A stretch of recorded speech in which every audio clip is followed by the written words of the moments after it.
I want to make sure I get this right petition, that we see a painting that is incomplete. The child's face is not quite painted. I just love the fact that what you see in an incomplete work of art is you get this sense of being able to rummage through the space, essentially, being able to enter the space.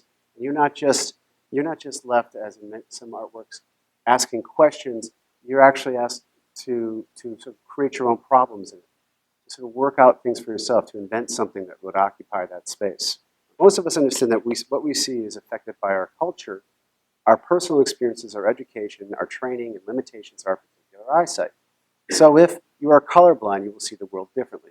But also, you may not notice things unless you've been trained to see them. Consider the different ways a policeman might see people on a crowded street versus a criminal, or a fashion designer, or an architect. I just want to conclude with one work of my own that actually dealt with water, and to sort of talk about, again, how it made me think a bit about this idea of two people seeing the same thing and coming to different conclusions, and yet somehow still being able to work together towards an end. I thought of this idea of the mobile home as being growing up in Wisconsin in the rural Midwest. The mobile home was essentially like the housing for the poor, right? And I wanted to by transporting that home to Long Island, the idea to the Long Island City, to New York, and putting it next to these apartments.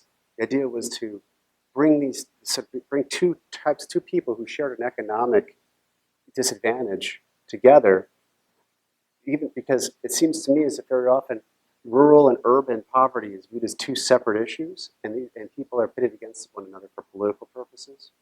This is the work of artists, is to draw the connections where you can find you begin with a Japanese screen and earthworks and a British artist with swimming pools, and you arrive in Long Island City, making a mobile home and filling it with